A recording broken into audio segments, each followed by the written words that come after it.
நானா செல்லம், உனக்கு பிடிச்ச சாம்பார் வைக்க போறேன். சரிம்மா, நான் சொல்லி தரேன்.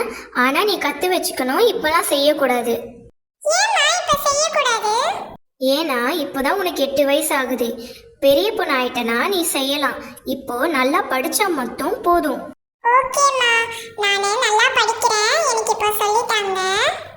சாம்பார் செய்யறதுக்கு அம்மா எல்லா பொருளும் ரெடியா வச்சிருக்கேன்.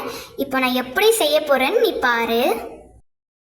இப்போ அம்மா துவரம் பருப்பை ஊற வச்சல, அதை இப்போ வேக வைக்க போறேன். அதுக்கு குக்கர்ல தண்ணி ஊத்திப்போம்.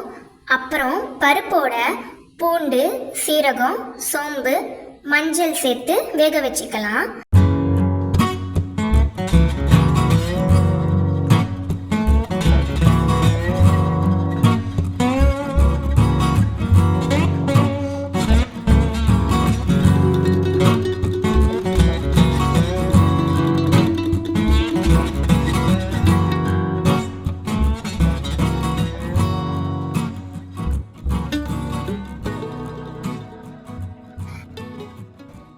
ரெண்டு விசில் வந்துருச்சு.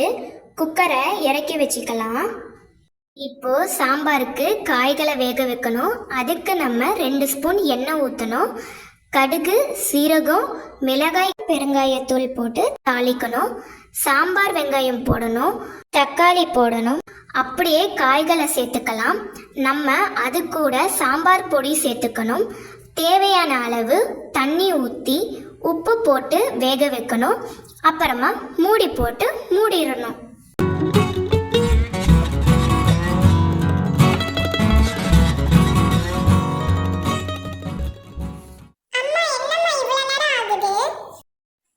மினிட்ஸ் வெயிட் பண்ணுமா, ஏன்னா காய் வேகணும்ல. 5 மினிட்ஸ் ஆயிடுச்சு. திறந்து பார்ப்போம். ஓரளவுக்கு வெந்திருக்கு பாரு. இந்த டைம் நம்ம என்ன செய்யலாம்னா, மாங்காய் நறுக்கி வச்சுருக்கோம்ல, இதை நம்ம சாம்பாருக்கு போட்டால் நல்லா இருக்கும். ஆனால் என்ன, மாங்காய் லாஸ்ட்டாக சேர்க்குறேன்னா, மாங்காவை நம்ம முன்னாடியே சேர்த்தோன்னா அது சீக்கிரமாக வெந்து சாம்பாரில் மாங்காவே இருக்காது. அதனால நம்ம லாஸ்ட்டாக தான் சேர்க்கணும். இப்போ அது கூட புளி தண்ணி கரைச்சி வச்சுருக்கேன்ல, அதை நம்ம சேர்க்கணும். நம்ம புளி தண்ணி அதிகமாக சேர்த்துடக்கூடாது. ஏன்னா ஏற்கனவே நம்ம மாங்காய் போட்டிருக்கோம்ல, புளிப்பு ஜாஸ்தி ஆயிரும் நம்ம அதிகமாக புளி தண்ணி சேர்த்தோன்னா.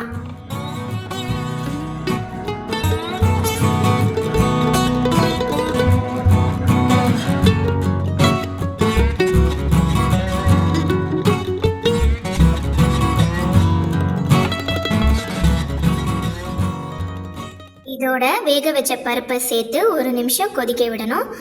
கொதி வந்த பிறகு மல்லி போட்டு இறக்கிடணும். அவ்வளோதான், சாம்பார் வச்சு முடிச்சாச்சு. இப்போ உனக்கும் சாம்பார் எப்படி வைக்கணும்னு தெரிஞ்சிருக்கோம்ல. சரி, நம்ம எல்லாரும் சேர்ந்து சாப்பிடலாம். போயிட்டு அக்காவை கூட்டிட்டு வா.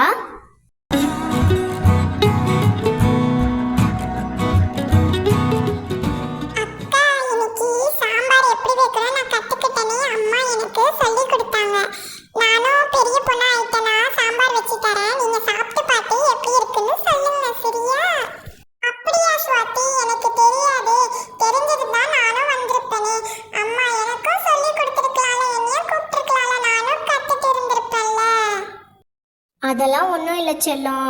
அடுத்த தடவை அம்மா சாம்பார் வச்சேன்னா உனக்கு நான் சொல்லித்தரேன் எப்படி செய்யணும்னு.